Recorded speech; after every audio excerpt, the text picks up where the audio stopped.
os nossos pecados, em nome do Pai, e do Filho, e do Espírito Santo. Amém. Queridos irmãos e irmãs, hoje nós já celebramos o 30º domingo do tempo comum.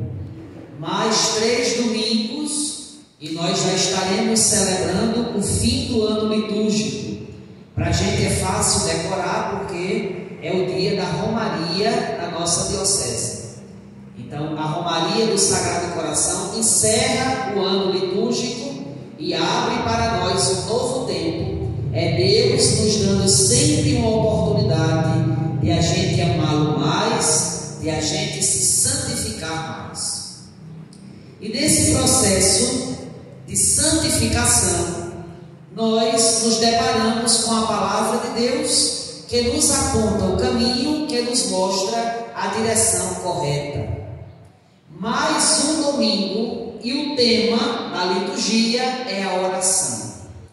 Por que a liturgia? Porque a igreja está com tanto tempo fazendo com que a gente medite sobre a oração, porque a oração é o combustível da nossa vida. A oração é o combustível da nossa fé. Para que uma lâmpada esteja acesa, é necessário que a energia elétrica passe pelo fio até chegar na lâmpada. E essa energia faz com que a lâmpada se acenda. Não é? Um candeeiro, por exemplo, ele só fica aceso se dentro estiver o querosene, o combustível. Então, a nossa vida, ela só tem sentido se ela está abastecida com o combustível. E qual é o combustível da nossa vida? Qual é o combustível da nossa fé? A oração. Para que a lâmpada seja acesa, é necessária a energia. Para que a nossa fé continue acesa, é necessário a oração. Então, aquilo que a gente pode comparar para a lâmpada, para a energia, para o candeeiro, para o querosene, nós podemos aplicar para a nossa vida. A minha vida só vai ser iluminada, a minha fé só vai ficar acesa se eu alimentar a oração. Então, nós devemos rezar sempre. Lembram como iniciou o evangelho de domingo passado? Jesus contou uma parábola para mostrar a necessidade de rezar sempre e nunca desistir. E aí nós escutamos a história de uma viúva que foi procurar o juiz para que ele atendesse a causa dela, e o juiz de início não queria atender, mas ela não desistiu, ela persistiu, ela continuou pedindo até que o juiz atendeu o seu pedido. E aí Jesus dizia: se esse juiz que não temia a Deus, se esse juiz que não ligava para homem algum, foi capaz de atender aquela viúva, quanto mais Deus que está no céu, que é o justo juiz, e não vai deixar esperando aqueles que pedem a Ele com fé. Foi isso que nós ouvimos no Evangelho de domingo passado. E nós hoje somos chamados a continuar a meditação sobre o tema da oração. Existe aquela jaculatória na igreja que nós dizemos assim: Jesus, manso e humilde de coração, fazei o nosso coração semelhante ao vosso. Então veja, o coração de Jesus é um coração manso, quer dizer, é pacífico. E é um coração humilde. E nós pedimos a Deus que nos dê um coração semelhante ao coração de Jesus. Isso para mostrar que a humildade é algo necessário na nossa vida. A humildade é algo essencial. Deus só atende às preces de quem tem um coração humilde. Então nós devemos nos colocar diante de Deus como um humilde, como um pobre. Por isso que o salmo de hoje dizia assim como resposta: o pobre clama a Deus e e Ele escuta. Quem é o pobre? Pobre, eu já disse a vocês, pobre não se resume a colocar a mão no bolso e não ter nenhuma moedinha. Porque tem muita gente que é assim, mas tem o coração orgulhoso. Tem muito pobre que não tem nada na vida, mas é amostrado, é arrogante, é orgulhoso. Então não é desta pobreza que a palavra de Deus está falando. O pobre é aquele que mesmo tendo muito dinheiro, o pobre é aquele que mesmo sendo estudado, mesmo tendo uma profissão, mas ele olha para a vida dele e diz assim: eu tenho tudo isso, mas sem Deus eu nem sou nada, nem tenho nada. Porque a minha saúde vem de Deus, a minha paz vem de Deus, a felicidade vem de Deus. Tudo que é importante, tudo que é necessário na minha vida, o meu dinheiro não compra, o meu estudo não me dá. Tudo que é necessário na minha vida vem de Deus. Este é o pobre. É aquele que olha para si e diz assim: eu não sou nada, mas Deus não me fez para ser nada. Deus me fez para eu ser grande. Deus me fez para eu ser filho dele. Então eu só sou algo se Deus agir na minha vida. Este é o pobre. E é este pobre que, quando percebe que não tem nada e olha para o céu e pede a Deus, é a este pobre que o Senhor atende. Porque olha, é difícil, viu? Quanto mais um rico tem dinheiro, mas ele não vai encontrar tempo para Deus, porque ele deve cuidar da sua herança, ele deve trabalhar para que o dinheiro não diminua. Então, quanto mais riquezas nós acumulamos nesta vida, menos tempo para Deus nós temos. E o pior é quando a gente olha para a nossa vida e acha que a gente já está salvo, que não precisa eu fazer mais nada, que porque eu vim para a missa da semana passada, eu não preciso ir essa, porque já valeu. Não é o pobre a quem Deus escuta. O pobre a quem Deus escuta é aquele que diz assim: meu Deus, nem se eu rezasse 24 horas por dia, nem se eu fosse para todas as missas, rezasse todos os textos, por mais coisas que eu fizesse, eu ainda não teria o merecimento da salvação. Por quê? Porque por mais que eu faça coisas, mas parece que o meu coração insiste em não querer mudar. Nós sabemos como o nosso coração é. Nós sabemos que facilmente a gente está irritado, a gente está sem paciência, a gente vez ou outra se vê falando algo que não devia, desejando algo que não devia, falando que não podia. Então nós, veja, nós não temos merecimento da salvação. Para sermos salvos, nós contamos com a graça de Deus. Nós não temos merecimento da salvação. Então o pobre clama a Deus e Ele escuta. É o pobre que diz: sem Deus eu não sou nada na vida. Sem Deus eu não tenho nada. E aí, na primeira leitura de hoje, tirada para nós do livro do Eclesiástico, que traz para nós ensinamentos para a vida.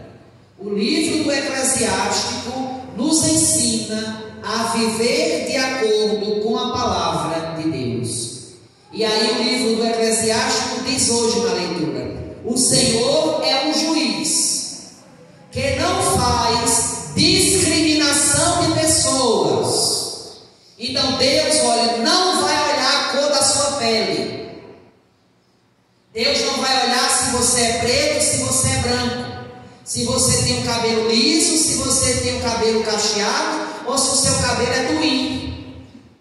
Deus não vai olhar nada disso. Ele não faz acepção de pessoas. E nós acabamos fazendo acepção de pessoas, sobretudo neste tempo da política.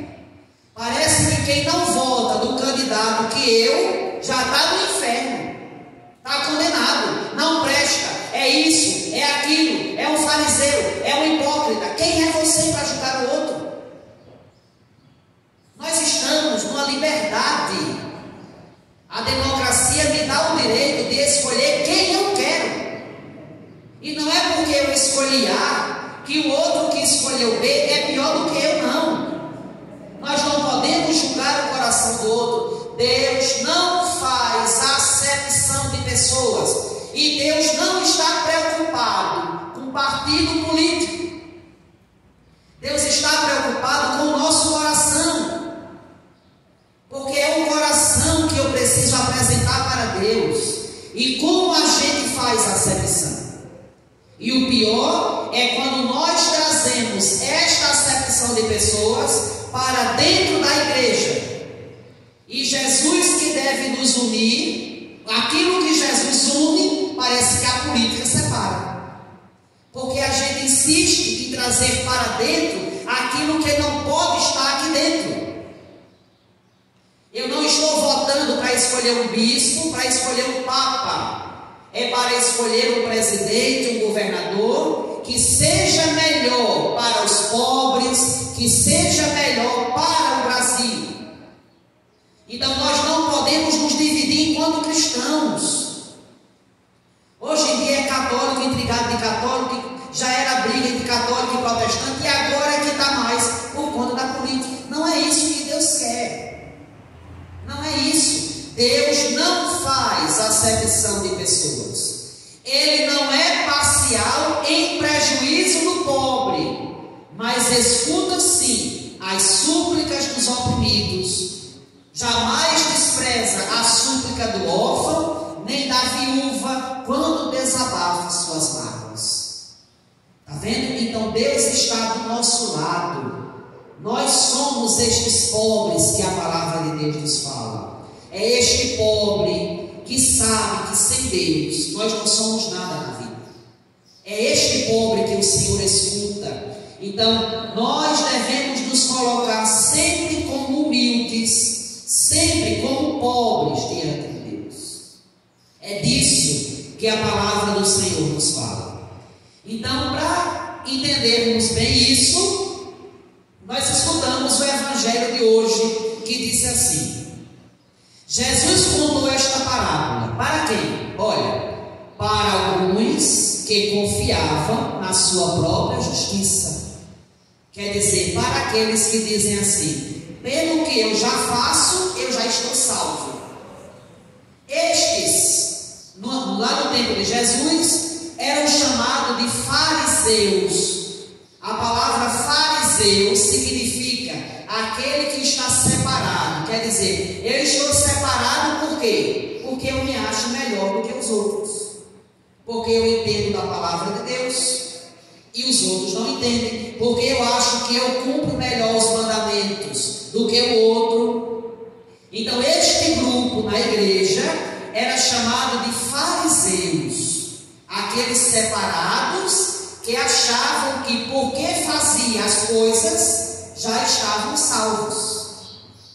E aí Jesus disse: para alguns que confiavam na sua própria justiça e desprezavam os outros, de que adianta a gente se achar tão perto de Deus, tão salvo, se eu não sou capaz de olhar para o meu irmão e ajudá-lo nas suas necessidades? E aí Jesus conta uma parábola. 2 homens subiram ao templo para rezar. Um era fariseu e o outro cobrador de impostos. Então veja, se a gente estivesse aqui olhando os dois rezando, a gente dizia assim: olha, está ali um santo e está ali um pecador. O santo era o fariseu, que entendia da palavra, que podia pegar o microfone e falaria muito bonito de Deus, que dizia que cumpria os mandamentos. Este era o fariseu, estava rezando no templo. E o outro era um cobrador de impostos, que aos olhos das pessoas não passava de um ladrão, porque cobrava o imposto público. Então os dois estavam rezando. O fariseu, de pé, rezando pensava assim em seu íntimo: ó Deus, eu te agradeço, porque não sou como os outros homens, ladrões, desonestos, adúlteros, nem como este cobrador de impostos. Olha, eu jejuo 2 vezes por semana e dou o dízimo de toda a minha renda. Olha a oração do fariseu. Esta oração agrada a Deus? Não. Porque ele precisa de Deus para quê? Para nada. Porque já acha que já faz tudo. Já acha que só porque ele faz isso, ele já está salvo. Mas não é bem assim. Porque não adianta a gente fazer as coisas se estas coisas não mudam o nosso coração. Então ele estava aqui de pé, quer dizer assim, ele nem se ajoelhou, ele nem estava se colocando como humilde, pedindo, agradecendo a Deus, mas ele estava cheio de orgulho, cheio de ganância, porque ele se achava melhor do que o outro. Aí agora chega a vez do cobrador de impostos, que vai também rezar. Olha, o cobrador de impostos, porém, ficou à distância. Olha, ele se achava tão pecador, que para ele nem tinha a dignidade de chegar mais perto de Deus. Ele ficou à distância, nem se atrevia a levantar os olhos para o céu, mas batia no peito dizendo: meu Deus, tem piedade de mim, que sou pecador. Está vendo? Esta oração agrada a Deus, porque ele percebeu que se a graça de Deus, se a misericórdia de Deus não agisse na vida dele, ele não ia conseguir a salvação. Está vendo? Bateu no peito e disse: meu Deus, tem piedade de mim, que sou pecador. É esta oração que agrada a Deus. Por isso, meus irmãos, que a gente inicia a missa pedindo perdão dos pecados. E ainda tem pessoas que dizem assim: eu não tenho pecado, Padre. Esta pessoa é a mais que tem, e está com o pior de todos, que é o orgulho, que é a arrogância. Como é que eu digo que eu não tenho pecado? Eu tenho pecado sim, e preciso da misericórdia de Deus para agir na minha vida. Pode ser que eu não esteja traindo a minha esposa ou meu marido, pode ser que eu não roubei, não matei, mas nós temos outros pecados, que não imaginemos que são pequenininhos e vai passar pelo ralo quando a gente morrer, não. Todo pecado nos afasta de Deus. E este cobrador de impostos, ele chegou, se colocou diante de Deus como humilde, como pobre. Senhor, meu Deus, tem piedade de mim, que sou pecador. Também nós devemos ter essa atitude. Eu não devo rezar olhando para quem está do meu lado, não. A vida do outro que está do seu lado não lhe interessa. Aí tem gente que fala: eu não gosto de ir para a missa porque lá só tem gente que olha a vida dos outros. Você é pior do que a pessoa. Porque quando você não dá a senha do seu cartão para o outro receber o seu dinheiro, não é você que vai? É você que tem que ir colocar lá, digitar, olha. Então, na salvação também vai ser do mesmo jeito. Então, se você deixa de ir para a missa, deixa de rezar, porque fulano olha a roupa dos outros, porque fulano olha a vida dos outros, porque você vai se condenar. Então, vá para a igreja, não é pelos outros, é por você. É você com o seu coração, com a sua vida, que deve se colocar diante de Deus como um pobre e como um humilde.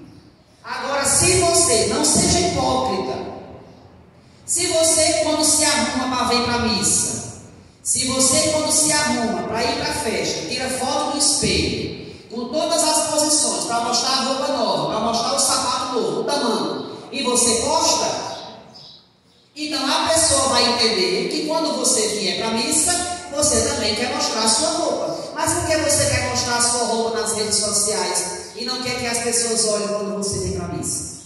Veja como a gente às vezes age na hipocrisia, porque é o coração que conta para Deus. Então nós devemos entrar na igreja como pobre, como necessitado. Senhor, eu vim buscar a graça. Porque se o Senhor não me perdoar, se o Senhor não me dar força, se o Senhor não estiver comigo, eu não sou nada. Eu não tenho nada, Senhor. E isso também vale para o padre. Não pense que porque o padre é padre, ele já está no céu, não, viu? Para mim também é exigido a mesma coisa de vocês, ou pior. Porque para eu chegar no céu, eu preciso fazer mais coisas do que vocês. Então todos nós devemos ter o coração humilde diante de Deus.